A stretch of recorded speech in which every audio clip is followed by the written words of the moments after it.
Welcome back to silent learning. Akshay sir ആണ്.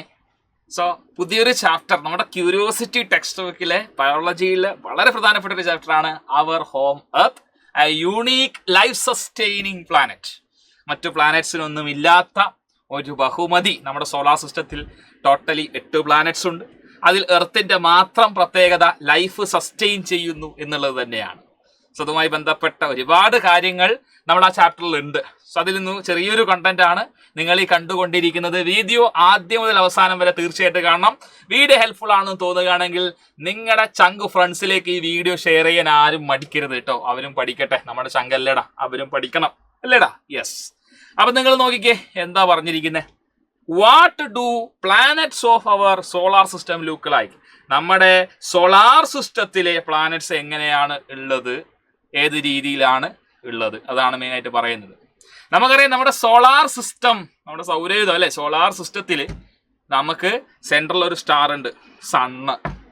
ആ സണ്ണിന് ചുറ്റും പ്ലാനറ്റ്സ് റിവോൾവ് ചെയ്യുകയാണ് in a circular, nearly circular ഓർബിറ്റിൽ. ഈ സണ്ണിന് ചുറ്റും പ്ലാനറ്ററി മോഷൻ അല്ലെ, സണ്ണിന് ചുറ്റിലും എന്ത് ചെയ്യുകയാണ്, പ്ലാനറ്റ്സ് ഇങ്ങനെ കടന്ന് റിവോൾവ് ചെയ്യുകയാണ്. ഇതല്ലേ നമ്മുടെ സോളാർ സിസ്റ്റം എന്ന് പറയുമ്പോൾ നമ്മുടെ മൈൻഡ്, അല്ലെങ്കിൽ നമ്മുടെ ചിന്തിക്കുന്ന നമ്മുടെ മൈൻഡിൽ വരുന്ന പിക്ചർ ഇതാണ്. സണ്ണിന് ചുറ്റും കുറെ പ്ലാനറ്റ്സ് റിവോൾവ് ചെയ്യുന്നു. ശരിയല്ലേ? Yes. The solar system consist of 8 planet. മുമ്പ് 9 ഉണ്ടായിരുന്നു. സാറൊക്കെ പഠിച്ച സമയത്ത് തുടക്കത്തിൽ 9 പഠിക്കാനുണ്ടായിരുന്നു. പിന്നീട് പ്ലൂട്ടോ ഡ്വാർഫ് പ്ലാനറ്റ് ആയതുകൊണ്ട് അതിനെ എന്ത് ചെയ്തിട്ടുണ്ട്, ഒഴിവാക്കിയിട്ടുണ്ട്. 8 ആയി. 8 പ്ലാനറ്റ്സ് ഉണ്ട്. And what they are doing, they are not sitting simply, they are revolving around the sun.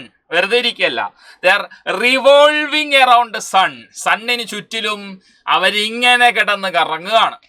Okay, ready? Planet move around sun in nearly circular orbit. Orbit എന്ന് പറഞ്ഞാൽ എന്താ? ഇതിന്റെ പാത്താണ്, ഇമാജിനറി ആയിട്ടുള്ള ഒരു പാത്ത്. ആ പാത്തിലൂടെയാണ് ഈ പറഞ്ഞിരിക്കുന്ന പ്ലാനറ്റ്സ് മൂവ് ചെയ്യുന്നത്. നിങ്ങൾക്ക് അറിയാവുന്ന കാര്യമല്ലേ? ഇതൊക്കെ നിങ്ങൾക്ക് അറിയാവുന്ന കാര്യം തന്നെയാണ്. അങ്ങനെയാണെങ്കിൽ ഏതൊക്കെയാണ് നമ്മുടെ പ്ലാനറ്റ്സ്? സോളാർ സിസ്റ്റത്തിലെ പ്ലാനറ്റിന്റെ ഓർഡർ നമുക്കൊന്ന് നോക്കിക്കഴിഞ്ഞാൽ, സൂര്യനിൽ നിന്ന് അകന്നു പോകുന്ന രീതിയിൽ നോക്കുകയാണെങ്കിൽ ഫസ്റ്റ് വരുന്നത് മെർക്കുറി, ദെൻ വീനസ്, പിന്നെ നമ്മുടെ എർത്ത്, പിന്നെ Mars, Jupiter, Saturn, Uranus, Neptune. അല്ലേ? നെപ്റ്റ്യൂൺ വരെയാണുള്ളത്. 8 ഗ്രഹങ്ങളാണുള്ളത്. Mercury, Venus, Earth, Mars, Jupiter, Saturn, Uranus and Neptune. 8 planets. സൂര്യൻ ഇതാണ്.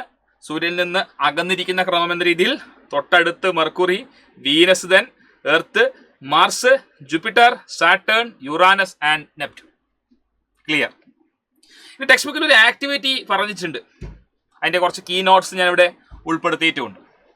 Talking about temperature of planets. നമുക്കറിയാം സൂര്യനാണ് അൾട്ടിമേറ്റ് സോഴ്സ് ഓഫ് എനർജി. ആർക്കും അതിൽ തർക്കമൊന്നുമില്ല. Sun is the ultimate source of energy. ഈ സണ്ണാണ് എല്ലാ പ്ലാനറ്റ്സിനും ആവശ്യമായ, അല്ലെങ്കിൽ എല്ലാ പ്ലാനറ്റ്സിലേക്കും എനർജി അല്ലെങ്കിൽ ലൈറ്റ് പ്രൊവൈഡ് ചെയ്യുന്ന സണ്ണാണ്. Light energy, heat energy provide ചെയ്യുന്ന സണ്ണാണ്. No doubt we can say that.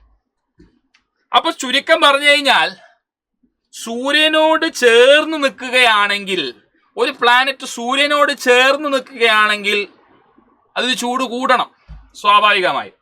സൂര്യനിൽ നിന്ന് അകന്നകന്നു പോകുമ്പോൾ ചൂട് കുറയും. ശരിയല്ലേ? ഇപ്പൊ ഇവിടെ തീ കായാൻ ഇട്ടിട്ടുണ്ടെന്ന് വിചാരിക്കുക. ഇവിടെ തീ ഉണ്ട്. തണുപ്പ് കാലത്ത് തീ കായാറില്ലേ നിങ്ങൾ? അപ്പൊ തീ കൂട്ടിയിട്ടിരിക്കാന്ന് വിചാരിക്കാം. അപ്പൊ തീയുടെ അടുത്ത് പോയി കഴിഞ്ഞാൽ ചൂട് നമുക്ക് കൂടുതൽ അനുഭവപ്പെടാം. തീയിൽ നിന്ന് ദൂരെ മാറി നിന്നാലോ ചൂട് കുറയും. അതുപോലെ തന്നെയാണ് ഡിസ്റ്റൻസ് കൂടുന്നതനുസരിച്ച്, ഈ പ്ലാനറ്റ്സിന്റെ സണ്ണിൽ നിന്നുള്ള ഡിസ്റ്റൻസ് കൂടുന്നതനുസരിച്ച് ടെമ്പറേച്ചർ എന്ന് പറയുന്നത് കുറയും. ശരിയല്ലേ? പ്ലാനറ്റ്സ് സൂര്യനിൽ നിന്ന് മോർ ഡിസ്റ്റൻസ് ആയിക്കഴിഞ്ഞാൽ ടെമ്പറേച്ചർ എന്ത് ചെയ്യും? കുറയും. ഡിസ്റ്റൻസ് കൂടുമ്പോൾ ടെമ്പറേച്ചർ കുറയുന്നു. ഇൻവേഴ്സ്ലി പ്രൊപ്പോർഷണൽ ആണ്. ശരിയല്ലേ ഏതാ കുട്ടികളെ? സാറ് പറഞ്ഞത് ശരിയല്ലേ? ശരിയാണ്. നമുക്ക് നോക്കാം. Temperature of planet. All planet get their energy from sun without any doubt. നമുക്ക് പറയാം, planet closer to the sun generally hotter ആയിരിക്കും. ആ ജനറലി വളരെ ശ്രദ്ധിക്കണം കേട്ടോ, കാര്യമുണ്ട്. As the distance from sun increases planetary temperature decrease. Distance കൂടുകയാണെങ്കിൽ distance കൂടുകയാണെങ്കിൽ ടെമ്പറേച്ചർ കുറയണം. ഡിസ്റ്റൻസ് കൂടുകയാണെങ്കിൽ ടെമ്പറേച്ചർ എന്ത് ചെയ്യണം? കുറയണം. An important exception is Venus. ഇതാണ് എക്സെപ്ഷൻ. വീനസ് ഒരു എക്സെപ്ഷൻ ആണ്, മെർക്കുറി, വീനസ്. നിങ്ങൾ നോക്കിക്കേ കുട്ടികളെ, ഈ 8 പ്ലാനറ്റ്സിൽ Mercury, Venus, Earth, Mars, Jupiter, Saturn, Uranus and Neptune, ഇതിൽ മെർക്കുറിയാണ് നിയറസ്റ്റ് ടു ദ സൺ. അത് കഴിഞ്ഞു വരുന്ന ആളാണ് വീനസ്.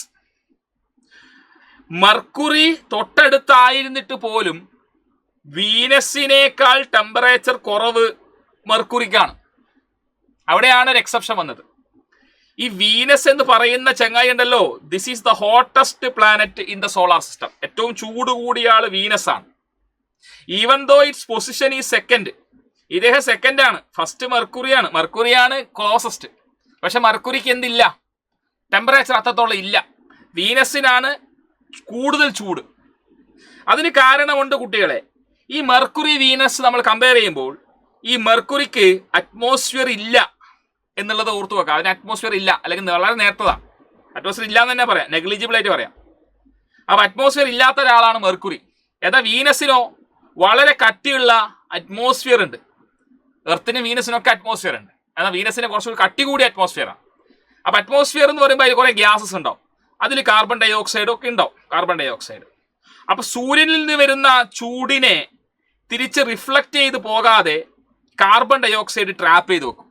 ഈ അറ്റ്മോസ്ഫിയറിലുള്ള കാർബൺ ഡൈ ഓക്സൈഡ് സൂര്യനിൽ നിന്ന് വരുന്ന ചൂടിനെ ട്രാപ്പ് ചെയ്ത് വെച്ച് കഴിഞ്ഞാൽ ഈ വീനസിന്റെ ആവറേജ് ടെമ്പറേച്ചർ അങ്ങ് കൂടും. സോ അതുകൊണ്ട് ഇത് ഹോട്ടസ്റ്റ് ആണ്, അതൊരു എക്സെപ്ഷൻ ആണ്. ഇനി സൈസ് ഓഫ് ദ പ്ലാനറ്റ് നോക്കിയാൽ നമ്മൾ ഭൂമിയുമായി കമ്പയർ ചെയ്യുമ്പോൾ നമുക്ക് 2 ഇന്നർ പ്ലാനറ്റ്സും ഔട്ടർ പ്ലാനറ്റ്സും എന്നുള്ള രീതിയിൽ പറയാം. ഇന്നർ പ്ലാനറ്റ്സ് എന്ന് പറഞ്ഞു കഴിഞ്ഞാൽ ആദ്യം വരുന്ന 4 ആൾക്കാരാണ്: Mercury, Venus, Earth, Mars. Mercury, Venus, Earth, Mars. അവരുടെ സർഫസ് റോക്കിയാണ്, റോക്കി ബായ് അല്ലേ, റോക്കിയാണ്. അവരുടെ സൈസ് കമ്പാരിറ്റീവ്ലി ചെറുതാണ്, മനസ്സിലായ. എന്നാൽ ഔട്ടർ പ്ലാനറ്റ്സ് ആയ ജൂപ്പിറ്റർ, സാറ്റേൺ, യുറാനസ്, നെപ്റ്റ്യൂൺ, ഇവരുടെ ഗ്യാഷ്യസ് കോമ്പോസിഷൻ, ഇവിടെ മെയിൻലി ഉണ്ടാക്കിയിരിക്കുന്ന ഗ്യാസസ് കൊണ്ടാണ്. മെയിൻലി കുറേ ഗ്യാസ് ഉണ്ട് അവിടെ.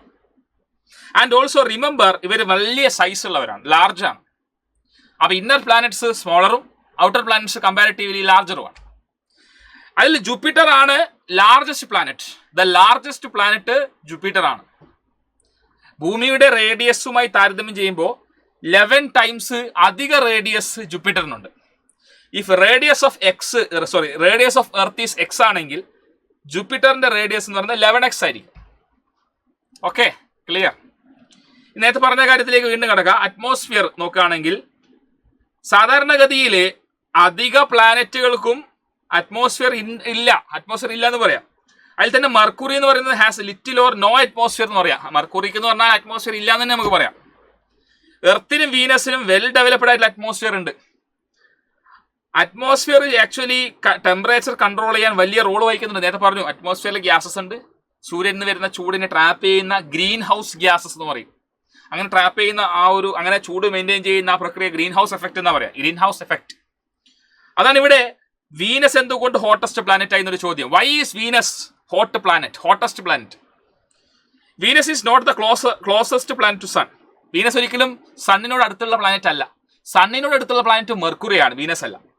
പക്ഷേ ഇദ്ദേഹത്തിന് ഹയസ്റ്റ് ആവറേജ് ടെമ്പറേച്ചർ ഉണ്ട്. സണ്ണിന്റെ തൊട്ടടുത്തുള്ള ആളെക്കാളും കൂടുതൽ ടെമ്പറേച്ചർ വീനസിന് വരാൻ കാരണം അതിന്റെ തിക്ക് അറ്റ്മോസ്ഫിയറാണ്.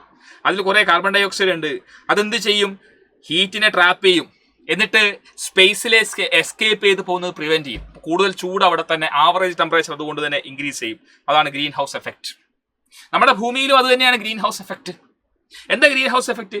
സൂര്യനിൽ നിന്ന് വരുന്ന രശ്മികളെ, അതിലെ ചൂടിനെ നമ്മുടെ അറ്റ്മോസ്ഫിയറിലെ കാർബൺ ഡൈ ഓക്സൈഡ് പോലുള്ള ഗ്യാസസ് ട്രാപ്പ് ചെയ്ത് ഭൂമിയുടെ ടെമ്പറേച്ചർ കോൺസ്റ്റന്റ് ആക്കി വെക്കുകയാണ്, അല്ലെങ്കിൽ ഭൂമിയുടെ ടെമ്പറേച്ചർ മെയിൻറ്റെയിൻ ചെയ്യുകയാണ്. കാരണം ഭൂമിയിൽ ജീവിക്കണമെങ്കിൽ കുറച്ച് ചൂട് വേണം അല്ലേ? അത് വളരെ ഇമ്പോർട്ടൻ്റ് ആയിട്ടുള്ളൊരു കാര്യമാണ്. Green house effect. എന്താ ഗ്രീൻ ഹൗസ് എഫക്റ്റ് എന്ന് പറഞ്ഞാൽ? നമുക്ക് അതിൻ്റെ ഡീറ്റെയിൽസിലേക്ക് പോകാം. Green house effect occur when gases like carbon dioxide trap heat. Sun rays warm the planet surf. നമുക്കറിയാം സൂര്യനിൽ നിന്ന് വരുന്ന രശ്മിയാണ് നമ്മുടെ ഭൂമിയെയും മറ്റു ഗ്രഹങ്ങളെയും ചൂട് കൊടുക്കുന്നത്. നമുക്കറിയാവുന്ന കാര്യങ്ങൾ തന്നെ. The warmed surface release heat as radiation. Greenhouse gases absorb and re-emit this heat, keeping the planet warm. On Earth greenhouse effect help maintaining suitable temperature for life. ജീവൻ നിലനിർത്താൻ കാരണമായ ടെമ്പറേച്ചർ മെയിൻറ്റെയിൻ ചെയ്യാൻ കാരണം ഈ ഗ്രീൻ ഹൗസ് ഗ്യാസസ് ആണ്. നമ്മുടെ ഭൂമിയുടെ position അതാണ്, തേർഡ് പൊസിഷൻ. അപ്പൊ neither too hot neither too cold, അതാണ് നമ്മുടെ ഭൂമിയുടെ അറ്റ്മോസ്ഫിയർ, നമ്മുടെ ഭൂമിയുടെ കണ്ടീഷൻ. അതുകൊണ്ട് ലൈഫ് സസ്റ്റെയിൻ ചെയ്യാൻ അനുയോജ്യമായ ഒരു പൊസിഷനാണ് ഭൂമിയുടെ പൊസിഷൻ എന്ന് പറയുന്നത്. On Venus excessive greenhouse effect makes the planet extremely hot. അപ്പോൾ എന്താണ് ഭൂമിയിൽ ഈ ഗ്രീൻ ഹൗസ് എഫക്ട് കൊണ്ടുള്ള അഡ്വാൻറ്റേജ്? ഭൂമിയിൽ റൈറ്റ് ടെമ്പറേച്ചർ മെയിൻറ്റെയിൻ ചെയ്തു. അതുകൊണ്ട് ലിവിങ് ഓർഗാനിസത്തിന് താമസിക്കാനും അവർക്ക് സർവൈവ് ചെയ്യാനും സാധിക്കുന്നു, ഹാബിറ്റബിൾ ആണ്. Without it earth would be too cold to support life. ഈ ഗ്രീൻ ഹൗസ് ഗ്യാസസ് ഇല്ലെങ്കിൽ, ഗ്രീൻ ഹൗസ് എഫക്ട് ഇല്ലെങ്കിൽ ഭൂമിയിൽ ചൂട് നിലനിൽക്കില്ല. അതുകൊണ്ട് തന്നെ തണുപ്പ് കൂടുതലായിരിക്കും ഭൂമിയിൽ, കോൾഡ് ആയി മാറും. തണുപ്പ് കൂടുമ്പോൾ സ്വാഭാവികമായും ഭൂമിയിൽ ജീവന്റെ സാന്നിധ്യം കുറയാനുള്ള സാധ്യത വളരെ കൂടുതലാണ്. ഓക്കെ, ഇതുവരെ എടുത്ത കാര്യങ്ങൾ ക്ലിയർ ആണെന്ന് വിശ്വസിക്കുന്നു. വീഡിയോ ഹെൽപ്ഫുൾ ആണെങ്കിൽ നിങ്ങളുടെ ഫ്രണ്ട്സിലേക്ക് ഷെയർ ചെയ്യുമല്ലോ. ഇതുപോലുള്ള വീഡിയോസ് കൂടുതലായി നിങ്ങൾക്ക് ലഭിക്കണമെങ്കിൽ ഇനിയും നിങ്ങൾ ഈ ചാനൽ സബ്സ്ക്രൈബ് ചെയ്തില്ല എങ്കിൽ ഇപ്പോൾ തന്നെ ഈ വീഡിയോക്ക് താഴെ കാണുന്ന സബ്സ്ക്രൈബ് ബട്ടൺ പ്രസ് ചെയ്തുകൊണ്ട് നിങ്ങളെ ചാനൽ സബ്സ്ക്രൈബ് ചെയ്യുന്ന ഉറപ്പ് ചെയ്ത് അതോടൊപ്പം തന്നെ തൊട്ടടുത്തുള്ള ബെല്ലൈക്കൺ ഇനേബിൾ ചെയ്യുകയാണെങ്കിൽ ഞങ്ങൾ അപ്ലോഡ് ചെയ്യുന്ന ഇതുപോലുള്ള ഉപകാരപ്രദമായ വീഡിയോസ് നിങ്ങൾക്ക് നോട്ടിഫിക്കേഷൻ ലഭിക്കുന്നതായിരിക്കും. മറ്റൊരു വീഡിയോയിൽ വീണ്ടും കാണുന്നതായിരിക്കും. It's me Akshay signing off. Bye and stay safe. By.